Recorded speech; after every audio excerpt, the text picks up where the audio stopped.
Let's take a look at the utility systems of an American single-family home.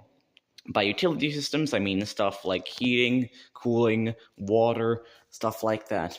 So first of all, let's take a look at this unit over here, the HVAC unit, which towers above the room. So first of all, there's this little natural gas line, which comes in from somewhere up there. Can't even tell where it comes in. And then it just goes through this control valve and into this gray metal box, which is the furnace, a Rheem Quiet 80. And this furnace, well, it contains a control board for the HVAC stuff, and also the burners for the heater. This little section, it says burner compartment door right there, and if you were to look through that window, and also if the furnace was running, which it isn't right now, you would actually see blue flames behind there, so that would be quite cool. And through this window, all you can really see is just the green power indicator.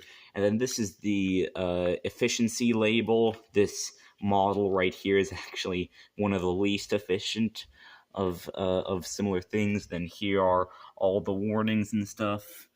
Look at that. He's definitely having fun.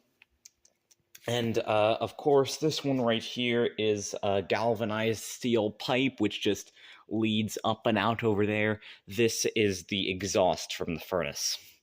So, what about cooling? Well, the evaporator for this house's built-in air conditioner is going to be probably behind this little metal panel, and this right here is all the lines that connect to the unit outside. And this insulated section over here is one refrigerant line, and this one is the other refrigerant line. I'd assume that this one is probably the input line, and this one is probably the output line. This little cable right here is the control cable telling the air conditioner what to do, and this little hose right there is going to be the drip tubing.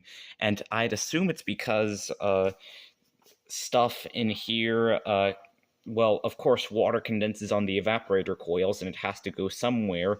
So I assume what happens is that it runs through this tube over here and down into this little pump over here. This is a small sump pump, which then takes the water and pumps it through this hose up to the unit outside, where it just dumps it onto the ground.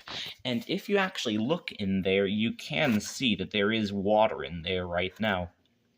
And this thing, I have no idea what the heck it is, but here you can see some all-American house wiring. So you notice three colors over here: yellow, white, and orange. Yellow, white stuff is rated for 15 amps, yellow stuff is rated for 20 amps, and orange stuff is rated for 30 amps, although this is not a very bright color of orange. Now here is the water heater. A.O. Smith Pro Max. It's an electric water heater. Behind here are going to be the compartments that will allow you to access the heating elements. This one right here, I'd assume, is probably some sort of emergency relief valve. And here is some label doing well, whatever the heck this information is. Then some warnings and stuff. I guess very hot water can cause burns. What a surprise. Then here is, I'm actually not sure what this little output is. It's warm. But this right here, well, that's the energy guide label. This one is actually one of the most efficient of its kind, as opposed to that crappy furnace back there. But I'm not really sure what this output goes. It's then the copper wire then connects to a plastic tube, which goes all the way up there. And now here is the proper input and output, with some corrosion on the solder joints, of course. This one is hot. That one is cold. What a surprise. This thing right here, it's a buffer tank, I guess. Not really sure what's the deal with that. This one right there is the valve that controls the water input to the water heater, and some other warning label.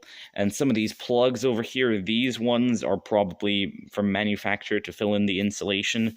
And that plug, that plastic plug right there, that's going to be the anode attachment, which allows you to change out the anode, which allows the steel right here to be cathodically protected and prevents it from rusting. So you have a sacrificial anode in there, which rusts instead of the water heater.